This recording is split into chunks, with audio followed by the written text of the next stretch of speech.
All right, everybody. I'm Steve, and this is A is for Alice, B is for Bob, and today C is for Critic. Yeah, because I'm talking about 5 albums that I need to give a second chance at love. This is all installment number 3 already. We're just flying through these. I've got 2 albums from 1980, one from 95, one from what is it? 2011 and 2024. Yeah, very recent one. You got Maddie in here with me to tell me what she thinks of them. All right, first up from 1980, the Rolling Stones, Emotional Rescue. Horrible album cover. Gotta be. Oh, this is even worse than Hackney Diamonds, I think. Just a really bad album cover. But Hackney Diamonds has better music. So, as I'm doing with this, I listened to both of these, or all these albums, 2 times, 2 days in a row. So it's fresh in my mind. Now, Emotional Rescue, I think this album suffers from 2 things. One, they finished up the Some Girls tour, went into the studio pretty quick after that wrapped up. So I don't think they had a lot of time to write new tunes. And also, this is sandwiched in between 2 very good albums, between Some Girls and Tattoo You. So I don't think it had a fighting chance for both of those reasons. Not much on here grouse me, still doesn't. What's the best song on here? Maybe She's So Cold, which, that's not even in the top 50 Rolling Stones songs. So, yeah, not a lot here. Then another album from 1980. And I'm surprised I even have this. And this is a lot of listening because this is a double album. It is Sandinista by The Clash. There's Maddie commenting on it right there. One great song, Police on My Back, that and London Calling, probably my 2 favorite songs by The Clash. This rest of this album, too many of what I would call like reggae style songs for one thing. This album does not rock at all. So, yeah, like I say, I'm not even sure why I bought this album. Must have been in the record store, couldn't find anything, and I grabbed it. All right, now from 1995. Now this band, this is their 3rd lead singer. And I have to say, I prefer the first 2 singers.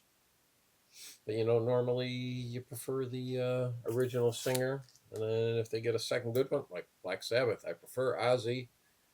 Then they get Ronnie James Dio. They were lucky. But then they go on to Ian Gillan, Glenn Hughes, Tony Martin. And I like Tony Martin a lot too. But here we go. Iron Maiden and the album The X Factor with Blaze Bayley. It does start out with a great epic song. What's it called again? Sign of the Cross. 11-minute song. It may be the highlight of the album. I don't think the album is as bad as I thought it was going into this, because I will say the Blaze Bayley albums are the 2 that I listen to the least out of their catalog. And I kind of come from them different perspective than most people. You probably grew up listening to them and you heard the albums as they were released. Me, I didn't buy my first Iron Maiden album until 2021. I own their whole discography now.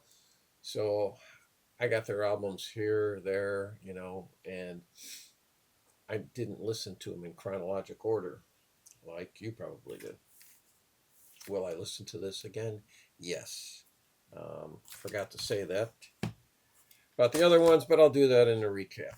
Okay, 2011. We got a little power pop jangly band here.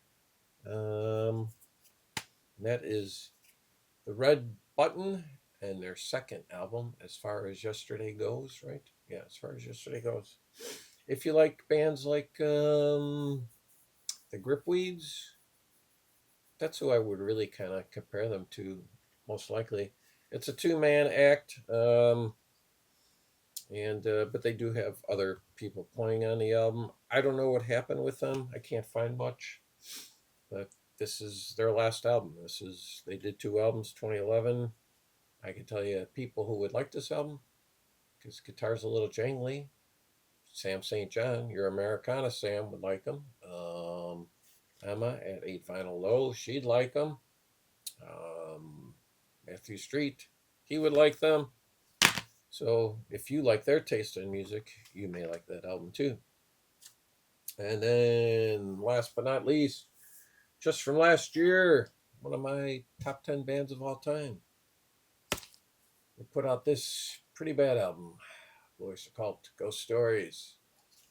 So I had not listened to this many times since I got it, and I got it right when it came out. There's just not much on here. This is kind of reworked stuff from leftover tunes from like 78 up until 2016, I think it is. Then they do a couple covers. They do what, Kick Out the Jams, and We Got to Get Out of This Place. It's they say it's their last album, and if this is the best you can do, I say, you know what?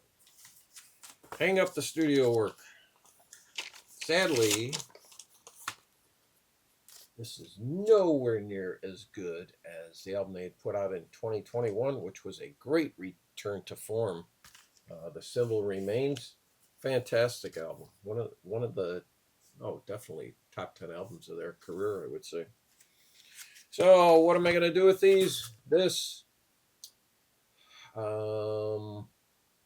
When I will listen to this, I will probably go through the entire discography of Blue Oyster Cult when Buck Dharma or Eric Bloom pass away. I tend to do that. I don't know if that's morbid. I think a lot of people do that when somebody passes.